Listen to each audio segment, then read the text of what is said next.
दोस्तों, कुछ लोग औरत को पांव की जूती समझते हैं, जो कि गलत बात है। लेकिन कुछ लोग उन्हें सर का ताज बना लेते हैं, सर पे बिठा लेते हैं। दोस्तों, ये भी गलत हो जाता है। ये रिश्ता ऐसा है कि बराबरी का है, इज्जत का है, सम्मान का है। लेकिन आज की जो कहानी है, एक ऐसी औरत की कहानी है कि जिसका पति उसे इंसान तो दूर, गुलाम से भी बदतर समझता था। हर वक्त उस पर शक करता था, प्रताड़ित करता था, इतना मारपीट करता था कि एक दिन वो बिना बताए अपनी जान छुड़ाकर अपने मायके चली जाती है। उसके बाद वो जाता है, वहां पर मीठी मीठी बातें करके निभा लाता है।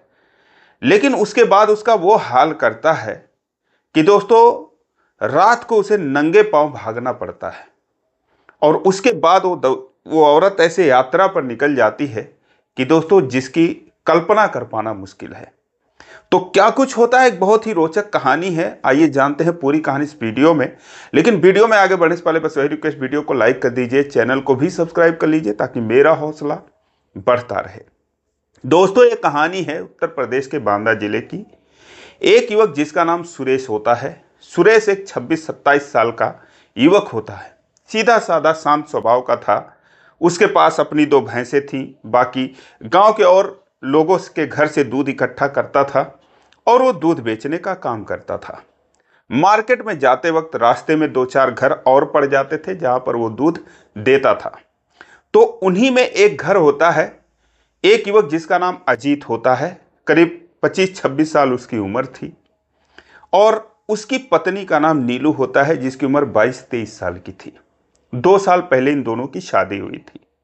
अब जो नीलू थी, बहुत ही सुंदर थी, बहुत ही खूबसूरत थी। लेकिन यही खूबसूरती उसके लिए अभिशाप बन जाती है। उसका पति जो अजीत था, कोई उससे हंस के बात कर लेता था तो भी शक, कोई उसके तरफ देख लेता था तो भी शक, औरतों से बात करती थी तो भी शक, अगर सज धज गई, अच्छे कपड़े पहन लिए तो भी शक करता था। कुंडी बंद करके, दोस्तों लटका करके, जिसे कहते हैं कि वो मारता पीटता था। तो इस तरीके से अब वो मायके से भी उतनी मजबूत नहीं थी। कभी कभार चली जाती थी तो मायके वाले समझा बुझा कर भेज देते हैं कि नए नए उम्र में ऐसा होता है। लेकिन दोस्तों, एक दिन हद हो गई। ये जो सुरेश था उसी के घर पे दूध देता था। जाता है, दरवाजा खटखटाता है। नीलू घर के अंदर से बाहर आती है, बर्तन आगे बढ़ा देती है। मात्र 1 पाव दूध वो लेती थी, नाप देता है उसके बर्तन में। उसके बाद बोलता है, भाभी जी पैसे जो हैं वो दे देती तो अच्छा होता। वो कहती, भैया पैसे तो मेरे पास नहीं है, पैसे तो मेरा पति रखता है, वो काम पर जो है जाएंगे, अभी काम चल नहीं रहा है तो फिर देंगे। वो हंस देता है, कहता है कि अरे मैडम, घर की जो मालकिन होती है वो तो जो पत्नी होती वही होती है, तो आपके पास पैसे होंगे। अब दोस्तों, वो भी हंस देती है। ये मजाक कर रहा था, वो भी हंस देती है। कहती है कि हर औरत की किस्मत ऐसी नहीं होती कि घर की मालकिन बन जाए। यहाँ तो मैं अपनी ही जिंदगी की मालिक नहीं हूँ, तो मैं घर की मालकिन कैसे बन सकती हूँ। अब दोनों दोस्तों हंस के 2-4 बातें कर ही रहे थे कि तभी अजीत वहां पर आ जाता है। अजीत के आने के बाद जब नीलू उसे देखती है तो डर के मारे थर थर थर थर कांपने लगती है। वो समझ जाती कि उसका क्या हाल होने वाला है। सुरेश दोस्तों वहां से चला जाता है। उसके जाने के बाद ये उसका हाथ पकड़ के घसीट के अंदर ले गया। उसके बाद बोला, तू क्या हंस के बात कर रही थी? तेरा हर किसी से चक्कर है, मुझे धोखा दे रही है। वो कहती है, ऐसी कोई बात नहीं। हमेशा हाथ पैर जोड़ती थी, लेकिन दोस्तों उसे मारने लगता और इतना मारता है कि जिसकी कोई हद नहीं। और इतने चोट के निशान, इतना दर्द उसे देता है कि दोस्तों फिर वो अगले दिन उसकी हिम्मत जवाब दे जाती है। जो अजीत था काम पर चला जाता है और उसके बाद नीलू धीरे से अपने मायके निकल लेती है। शाम को आता है, इधर उधर ढूंढता है। 1-2 दिन के बाद फिर ससुराल पहुंचता है। वहां जाते ही सास ससुर से माफी मांगता है, नीलू से माफी मांगता है। लेकिन नीलू कहती थी कि बस इसकी यही आदत है, मैं जाऊंगी नहीं। लेकिन ससुराल वाले एक बार फिर कहते, अच्छा ठीक है, एक बार फिर चली जाओ। वो हाथ ना उठाने की कसम खाता है। उसके बाद वो आती है। लेकिन आते ही दोस्तों शाम हो गई थी, रात होने वाली थी। फिर से वही पी पा के रास्ते में ही पी लेता है, कहीं पर मोटरसाइकिल खड़ी करके, और घर आते ही उसका वो हाल करता है दोस्तों कि जिसको बता पाना यहाँ पर, अगर बताएंगे तो यूट्यूब जो है इसको बैन कर देगा। और उसके बाद दोस्तों वो किसी तरीके से कुंडी खोल के अपनी जान बचाकर भागती है। चारों तरफ जो है खेत थे गन्ने के, गेहूं के, सर्दियों का मौसम था। जाकर दोस्तों वो एक खेत में छुप जाती है, गन्ने के खेत में। वहां पर वो रात भर बैठी रही, दर्द से कराहती रही, सिसकियां लेकर रोती रही। ये कुछ दूर आया, उसके बाद घर में चला गया उसका पीछा करने के बाद। अब रात भर डर के मारे, दर्द के मारे इसे नींद नहीं आई, भूखी प्यासी बैठी रही, डर भी लग रहा था। लेकिन दोस्तों जब सुबह हुई, उजाला हुआ, तो नीलू की आंख भारी होने लगी और वही खेत में एक बार सोई तो फिर सोती ही रह गई। अब उधर जो सुरेश था उसका रोज का काम था कि वो सुबह उठता था तो अपने भैंस का दूध निकालता था, गांव से जो भी दूध इकट्ठा करना होता था 10-20 लीटर वो इकट्ठा करता था। उसके बाद अपने भैंसों के लिए जाता था घास काटने, लाकर घर पे रख देता था, नहा धो के फिर दूध लेकर मार्केट निकलता था। उसका रोज का काम था। तो जब वो घास काटने के लिए उस गन्ने के खेत में जाता है तो दोस्तों जैसे ही सामने वो देखता है कि रे ये कौन सी औरत सोई हुई है, लगता है कोई इसको मार के लाकर यहाँ फेंक दिया है। जैसे चिल्लाता है दोस्तों, उसकी आवाज जो है, आंख जो है वो खुल जाती है, नीलू की उठकर बैठ जाती है। अब ये देखता है, उसका चेहरा तो चौंक जाता है। सुरेश कहता है, अरे भाभी जी आपको ये चोट कैसे लगी और किसने आपका ये हाल किया? दोस्तों वो सारी कहानी रो रो कर बताती है कि उस दिन जो आपने मुझसे 2-4 बातें हंसकर बोल दी थी उसी का ये नतीजा है। और मैं मायके गई, फिर आई, फिर मेरा ये हाल हो गया। अगर मैं नहीं आती तो मुझे मार ही डालता। अब दोस्तों उसका खून खौल उठा, बोला इतना दुष्ट आदमी, इतना वो पापी आदमी है, बस इतनी सी बात पे आपको मारता पीटता है। दोस्तों वो रोने लगी। कहता है कि फिर अब आप क्या करोगी, कहाँ जाओगी? कहती है कि अब तो बस एक ही चारा है। दोस्तों वो अपनी जान देने की बात करती है कहीं कुएं वुएं में। तो वो कहता है, देखो जान मत दो, जान देना किसी समस्या का हल नहीं है। अगर मेरी वजह से ये कहानी आपकी खराब हुई है तो कहती नहीं, ये तो पहले से ही ऐसे करता आया है, ये तो बस मैं आपको बता रही हूं। कहता ठीक है, आप जान मत दो, आप मेरे साथ चलो मेरे घर पे, वहां मेरी मम्मी है, मेरी बुआ है, दोनों लोग रहती हैं, आपको देखभाल आपकी करेंगे, उसके बाद आपका जहां मर्जी वो चली जाना। अब दोस्तों दिन के उस समय 8, साढ़े 8, 9 बज रहे थे। तो वो कहता है कि इस उजाले में ले जाऊंगा तो किसी ना किसी की नजर पड़ जाएगी, तो आप जो है यहीं पर रहो, मैं आपके लिए कुछ ले आता हूं। दोस्तों वो जाता है, रात भर की भूखी प्यासी थी, समोसे ले आता है, पानी की बोतल ले आता है, चाय ले आता है, कुछ और बिस्किट वगैरह, यानी दिन भर का इंतजाम करके ले आता है। लाकर जो है उसको दे देता है। कहता है मैं रात को 8 बजे 9 बजे आऊंगा और उसके बाद आपको लिवा जाऊंगा, लेकिन आप कहीं जाना मत, यहीं पर रहना। दोस्तों वो उसे दिलासा देकर चला गया। घर गया, मार्केट गया दूध लेकर, लेकिन इसका मन इधर ही लगा रहा, उसका चेहरा उसके नजर के सामने जो है वो घूमता रहा। उसके बाद दोस्तों आया, बेसब्री से घड़ी देखता रहा, रात के 9 बज गए और फिर वो आता है खेत में। वहां पर उसका वो बेचारी इंतजार कर रही थी और उसके बाद उसके पीछे पीछे वो उसे अपने घर में लेके जाता है। जब उसकी एक बुजुर्ग बुआ कई सालों से उसके ही घर पर रहती थी, उसकी माँ थी, जब उनकी नजर पड़ती है तो कहती है, अरे सूर्य ये किसको ले आया तू? बताया कि बेचारी ऐसी ऐसी इसका पति मारता है और मेरी वजह से इसका ये हाल हो गया है, तो इसको मैं ले आया। अब वो लोग डांटती, कहते रहे वो झगड़ालू किस्म का शक्की आदमी है, तुझे मुसीबत में डाल देगा, घर का इनका आपस का मामला है। और उसे समझाती बुझाती, बेटा देखो जो है ऐसे नहीं भागा जाता। वो दोस्तों उन दोनों का पांव पकड़ लेती है, कहती है कि मम्मी जी अब मुझे जो है, आंटी जी आप अगर भेजोगी तो मुझे मार डालेगा, मुझ पर रहम करो, दया करो, अगर आप भेज ही दोगी तो फिर मैं कहीं जाकर अपनी जो है वो बताती है व्यथा ज्ञान दे दूंगी। अब वो दोनों असमंजस में पड़ जाती हैं, कहती ठीक है बेटा, ठीक है तुम इसी घर में रहो, लेकिन देखो किसी की नजर ना पड़े, जब तक तुम्हारा दिल करे रहो, 2 दिन 4 दिन, उसके बाद तुम्हारा जहां मर्जी हो तुम चली जाना।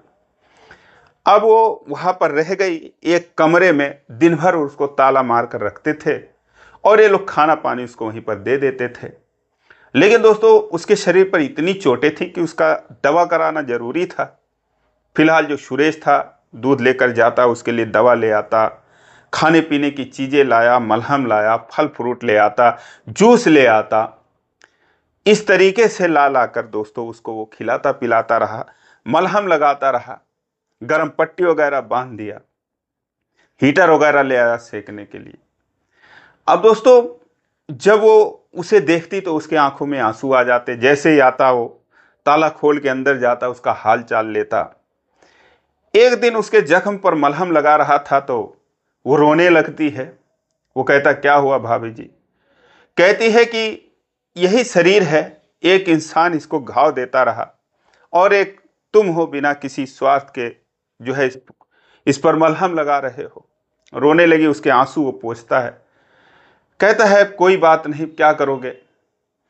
वो कहती है काश मेरे नसीब में आप जैसा इंसान लिखा होता। अब दोस्तों दोनों की नजरें एक दूसरे से मिलती हैं और एक दूसरे के प्रति इतना लगाव हो जाता है बेइंतहा, यूं कहिए कि अपनापन और प्यार उमड़ने लगता है। लेकिन हालात ऐसे थे कि दोनों कुछ कह नहीं सकते थे। धीरे धीरे करके वक्त बीतने लगा, लेकिन उसके घर में एक परेशानी थी कि बाथरूम था नहीं, शौचालय था नहीं। तो रात को ही किसी की नजर ना पड़े उन लोगों को जाना पड़ता था। आनन फानन में एक बाथरूम बनवाने लगा अपने घर के बाहर। और इधर जो अजीत था दोस्तों, उसे ढूंढने में दिन रात एक कर देता है। बस उसका यही मकसद था कि जिसके साथ गई है उसे जिंदा नहीं छोड़ूंगा। अपने ससुराल जाता है, वहां पर अपने साले ससुर से मारपीट करता है। वो कहते हैं यहाँ नहीं आई, कहाँ मेरी बेटी को कर दिया। वो कहते हैं तुम लोगों ने ही कहीं उसको भगा दिया है, अगर वो मिल गए तो दोनों को तो नहीं छोड़ूंगा, तुम लोगों को भी नहीं छोड़ूंगा। और आता है घर पे, जगह जगह पोस्टर लगवा देता है गुमशुदा की तलाश, पता बताने वाले को 1 लाख रुपए का इनाम दिया जाएगा। पोस्टर छपवा दिया। पुलिस में गया, थाने पर कंप्लेन दर्ज करवा दिया, पुलिस भी ढूंढने लगी। ये सारी बातें दोस्तों फैल गई चारों तरफ। अब लोग गांव वाले कहते तेरे पास तो फूटी कौड़ी नहीं है, अगर कोई पता बता भी देगा तो कहां से पैसे देगा तू? कहता मैं खेत बेच कर दूंगा। दोस्तों थोड़ा सा जमीन भी बेच दिया, पैसे लेकर हाथ में घूमता रहा, लोगों को दिखाने लगा कि देखो मैं पैसे दे दूंगा, कोई पता बताएगा। इस तरीके से दोस्तों वो उसके सर पे खून सवार हो गया एक प्रकार से कि जैसे मिले वैसे मैं काम तमाम कर दूं। अब इधर ये घर में रही।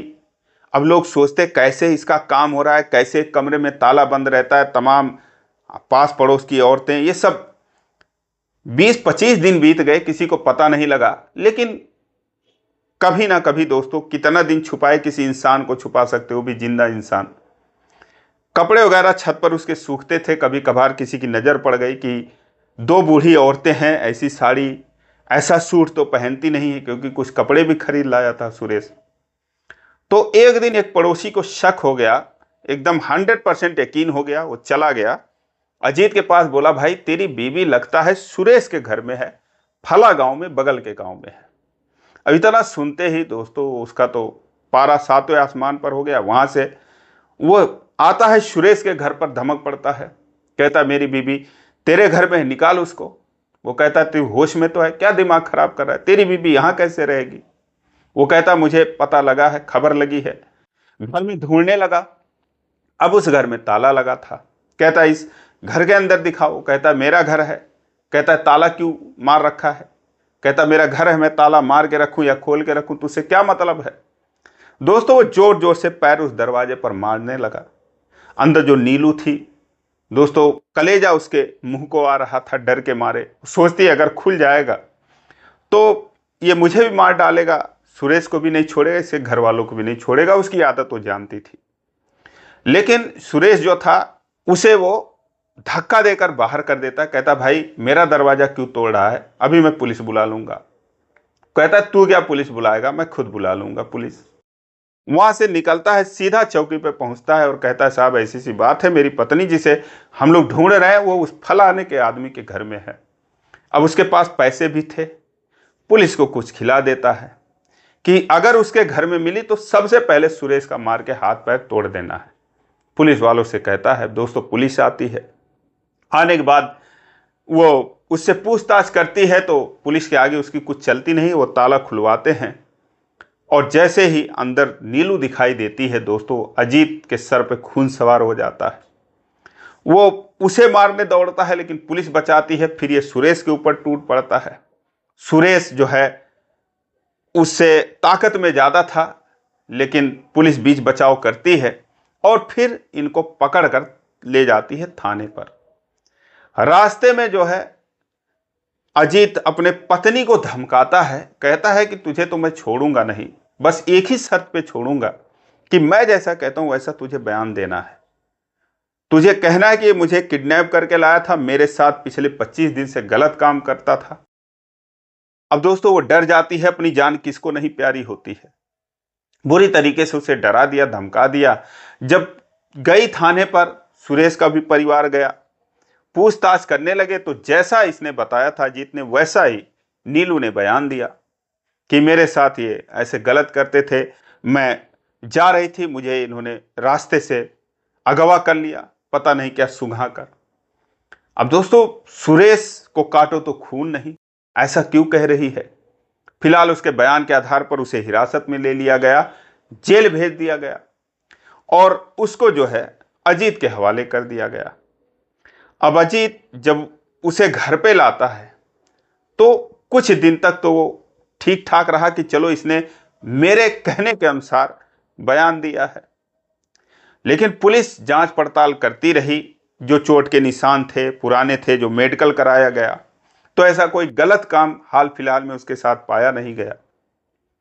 और जो वकील थे, एक वकील करे, उसकी जो बुआ थी, उसकी जो माँ थी, उन लोगों ने वकील किया तो उन्होंने जो है उसका बेल करवाया। 1-1.5 महीने के बाद दोस्तों वो जेल से आता है और उसके बाद वो यही सोचता रहा। उसकी माँ और बुआ कहती हैं तुझे कह रहे थे किसी पराई औरत के चक्कर में मत पड़, अब देख तेरे साथ क्या हो गया। लेकिन उसका दिल मान नहीं रहा था। वो सोच रहा था यार उसके साथ मजबूरी रही होगी, क्योंकि इन दिनों में इतना लगाव इन दोनों में हो गया था, इतना प्यार हो गया था एक दूसरे से, बस वो मुंह से कहे नहीं थे, बाकी आंखों आंखों में पता चल गया था कि ये इसे कितना चाहती है। तो जब वो पूरे गांव में खबर फैल गई कि हाँ भाई जो सुरेश था वो जेल से आ गया है, ये खबर जब उसके कानों में पहुंचती है नीलू के, तो अब वो अपने आप को धिक्कारती रही कि जिसने मेरी जान बचाई, मेरी सेवा की, मेरा इलाज कराया, जिस घर ने सहारा दिया, उसी घर को मैंने फंसा दिया, उन्हीं लोगों को। तो एक दिन रात को वो नींद की गोलियां, 2-4 गोलियां उसके पास पड़ी थी, उसे पीस कर उसे जो है वो खिला देती है अजीत को। वो घोड़ा बेचकर सो जाता है। उसके बाद धीरे से उठती है और आधी रात को आती है, सुरेश का दरवाजा खटखटाती है। सुरेश दरवाजा खोलता है, देखता है, कहता है कि यहां पर किस लिए आई हो। उसकी आंखों में आंसू आ जाते हैं। लेकिन दोस्तों उसके पैरों पर गिरकर वो रोने लगती है, फूट फूट कर कहती मुझे माफ कर दो। उसे उठाता है तो उसके सीने से लग जाती है, रोने लगती, कहती मुझे माफ कर दो। उसे अंदर लेकर जाता है तो उसकी बुआ और माँ जब उठती हैं तो वो भी उसे कहती अब क्या लेने आई हो तुम।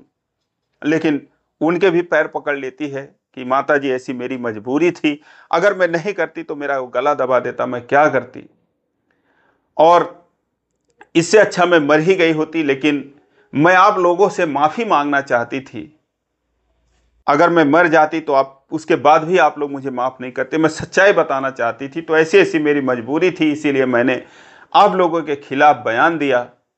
लेकिन अब मैं जो है कोई बोझ नहीं रखना चाहती अपने दिल पर, इसलिए मैं माफी मांगना चाहती हूँ, मांगने आई हूँ। और उसके बाद अब बस मेरी जीने की इच्छा नहीं है, मेरी हिम्मत टूट चुकी है, बस यही मेरा आखिरी दिन है। दोस्तों ये कहकर वो पलटने लगी, तभी सुरेश उसका हाथ पकड़ लेता है, कहता कहाँ जा रही हो। वो कहती है जहां नसीब ले जाएगा वहां जा रही हूं। दोस्तों वो कहता है कि देखो मेरे लिए तुमने सजा भुगत ली, तुम्हारे लिए मैंने जेल काट लिया, अब मैं तुम्हें कहीं जाने नहीं दूंगा, तुम्हें मैं हमेशा अपने पास रखूंगा, क्योंकि मुझे पता है कि मैं तुमसे प्यार करने लगा हूं, तुम्हारे दिल में मेरे लिए कोई जगह है या नहीं है, ये तुम बता दो। दोस्तों इतना सुनते ही वो एक बार फिर उसके गले से लगकर रोने लगती, कहती चाहती तो मैं भी बहुत हूं, लेकिन बिना चाहे ये हाल है, चाहने लगूंगी तो क्या होगा। वो कहता है बस अब वो मेरा कुछ नहीं बिगाड़ पाएगा, मैंने भी हिम्मत कस लिया है कि जब इतना वो कमीनेपन पर उतर आया है तो अब मैं भी उतर आऊंगा उसी की तरह। कहता बस तुम मेरा साथ दो, अब यहां से कुछ नहीं होगा। दोस्तों वो जाते हैं, दूसरे दिन सुबह सुबह जाकर एसपी ऑफिस पहुंच जाते हैं, वहां पर मिलते हैं। दोस्तों ये 2021 की बात है। एसपी साहब के सामने दोनों जाते हैं और जो नीलू थी पूरी आप बीती बताती है कि सर कैसे उसके साथ उसका पति पिछले 2 साल से अत्याचार करता आया है और इस निर्दोष आदमी को भी मजबूरी थी, मैंने ऐसे ऐसे गलत बयान दिया है, ये लोग निर्दोष हैं, इनको इस केस से बरी किया जाए और मैं इसके साथ रहना चाहती हूं। अब एसपी साहब जब पूरी कहानी सुनते, पिछले 2 सालों से इस पर अत्याचार करता आया है, तो मामले की गंभीरता समझते हैं कि अभी फिर वो उठेगा, उसके बाद ढूंढेगा और पता पाएगा तो तांडव मचाएगा। तुरंत जो है थाने पे फोन लगवाते हैं और उसके बाद वो कहते हैं कि एक अजीत नाम का युवक है, उसको हिरासत में लो, मेरे सामने लाओ। तुम लोग कैसा काम करते हो, एक बेगुनाह आदमी को फंसा दिया और जो हिंसा करता आया है, घरेलू हिंसा, ऐसे दरिंदों को तुम लोगों ने बरी कर दिया। उसके बाद दोस्तों वो जाते हैं, उसे घसीट कर लाते हैं एसपी साहब के सामने। चौड़ा होकर कहता है अरे मेरी बीबी है ये। एसपी साहब जो है दोस्तों उनके सामने उसकी कुछ चलने वाली नहीं। वो कहते हैं कि झूठा केस लगवाता है, औरत को पांव की जूती समझता है और कहता है मेरी बीबी है। आज के बाद अगर तू इनके रास्ते में आया, कहीं दिख भी गया आसपास, तो ऐसी जगह भेजूंगा कि जहां से तू जिंदगी में वापस आ भी नहीं पाएगा। अब दोस्तों वो सकपका जाता है। उसके बाद महिला पुलिस को बुलाते हैं, उसके बालिग होने का हलफनामा लेते हैं जो नीलू थी, और फिर वो वहीं पर आदेश देते हैं कि जो भी कानूनी प्रक्रिया हो उन्हें सुरक्षा प्रदान करवाते हैं। उसके तहत नीलू अपनी मर्जी से उससे तलाक लेती है और फिर दोस्तों सुरेश से कोर्ट मैरिज करती है और फिर उसके बाद गांव में मंदिर में शादी करते हैं। आज दोस्तों ये बहुत खुश है, बहुत ही शानदार तरीके से रह रहे हैं। आज इनके 2 बच्चे भी हैं, लेकिन उस दिन के बाद जो अजीत था दोस्तों तुम दबाकर अपने घर में बैठ गया, कभी इनके रास्ते में नहीं आया। आज ये लोग बहुत ही शानदार तरीके से अपना जीवन बिता रहे हैं। तो दोस्तों ये रही नीलू और सुरेश की स्टोरी। आपको कैसी लगी कमेंट में जरूर बताएं। इसी प्रकार की कहानियों के लिए इस चैनल को सब्सक्राइब करें। वीडियो को लाइक नहीं किया अभी तक तो लाइक कर दीजिए। फिर मिलेंगे अगले वीडियो में, तब तक के लिए जय हिंद।